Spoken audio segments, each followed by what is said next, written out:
Welcome back to your team epic tutorials featuring Liam here. So, what we're going to be going over next is character transference. So what I'm going to do first is I'm going to go ahead and roll a d4 to see which character sheet we're going to be transferring over today. We have Cools, we have Shibas, we have C's, and we have Rips. So in that order is what's going to determine. So I said Shiba and then Cool, I believe. Yeah, we're going to be doing Cools. Okay, so we're going to go ahead. I'm going to go ahead and drag this over here. Whoops. Hold on here. Since we're doing one screen, just to show you how this works. So, we're going to take Cools here. And these are his stats up here at the top. I'm sure you guys are used to seeing these screens. So then what we're going to do is we're going to go 15, 14, 13 since there's 6. So what we're going to do is we're going to come over here, and this would be what would be on Cool's screen.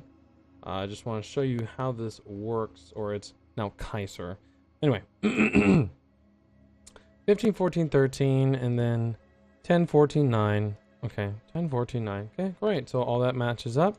In terms of HP, here it's 15, but we'll be going over how we're going to roll for that later and all that stuff. So he is a level 2 male Aragonasi monk. So his class, so in case you didn't see him, these are the class, these are the tabs here. We're going to go to class. He has 2 levels in monk. So we're going to put 2 and just hit enter. And then you'll see here that he has 2 hit dice over here under monk. Hit dice are what you can expend. Basically, hit dice is how many levels you have in whatever kind of classes you have made or used, because there's multi-classing, although that would be a much more advanced video. So he has 2 levels of monk, meaning he has 2 hit dice in monk, because he's leveled monk twice, giving him 2d8. So when you guys are resting during your short rests, which have to last at least an hour, you can roll hit dice to heal your HP without having to be healed through magic. Bards also get a great ability called the Song of Rest. So let me just go ahead and pull that up for you. So bards get a lovely tool called Song of Rest here at level 2, which is a d6. So the way the Song of Rest works, at the beginning of the second level, you can cast through the music or oration to help you revitalize your wounded allies during a short rest. If you or any friendly allies can hear your performance, they regain hit points by spending hit die at the end of their short rest, and those creatures regenerate an extra 1d6 hit point. So the way it would work is, let's say I was going to spend 1 hit dice when I was healing. I'd roll for d6. Unfortunately, I only rolled a 1 because it adds your constitution. But I'd still get to add, come over here, and we roll that d6. Oh, nice, boom. So we still heal 8 HP during that short rest, which is not bad at all. So that's how hit dice work. Over to skills. So what we're going to go ahead and do is we're going to check his skills. His skills are in this section of D&D Beyond. There's only 4. So acro, ath, deception, and stealth. So acro, ath, deception, stealth. Acro, we're going to make that yes. Ath, deception, and on the right here, stealth. Yes. So those are what he is proficient in. So what your total is right here in the green. What your passive is right here in the blue. I believe I went over this in another video and explained how that worked. So then we have background here. He's criminal spy. I'm not sure why he has all these here, but anyway, this is where you put in your gender, hair, blah blah blah, alignment. My personal favorite is the nope. But anyway, weapons. I believe he is using a longsword this time around, but let's go ahead and check. So we're gonna go to equipment, or you can go to actions, doesn't matter. We're gonna go to equipment, and there is his longsword right there.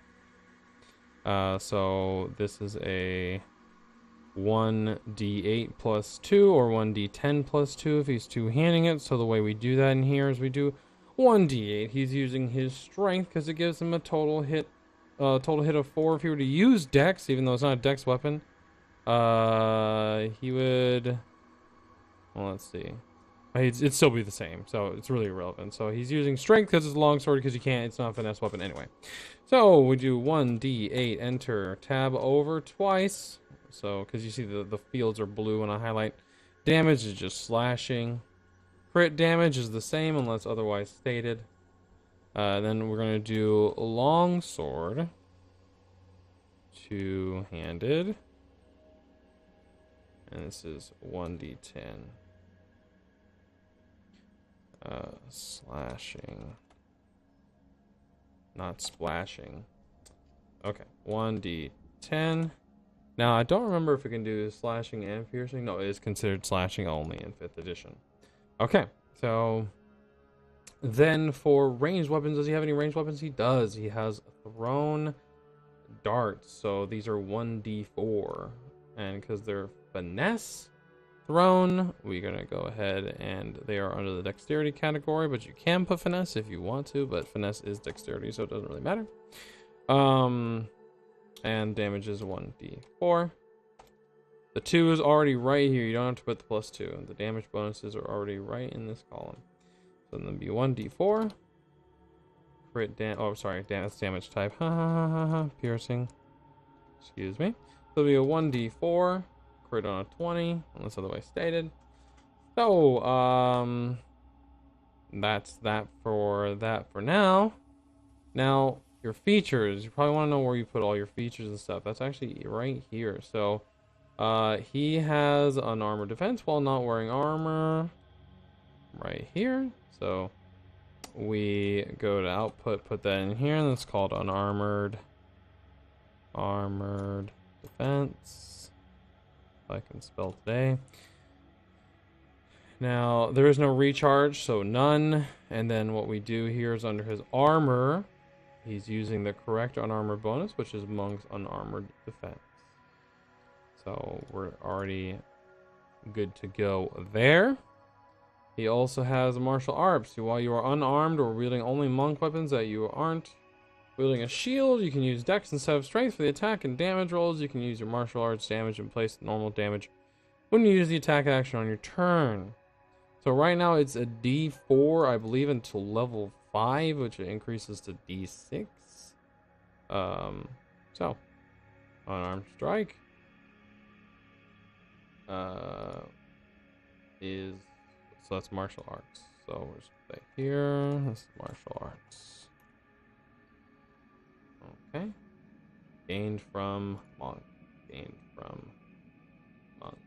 Okay. And then let's see. Key. You can spend key points. Right here. Let me just put that in here. So essentially this is what you do. You go back and forth. So if you're transposing from D&D Beyond, his saving throws, he's proficient in strength and dexterity. So under core stats, we do strength, dex.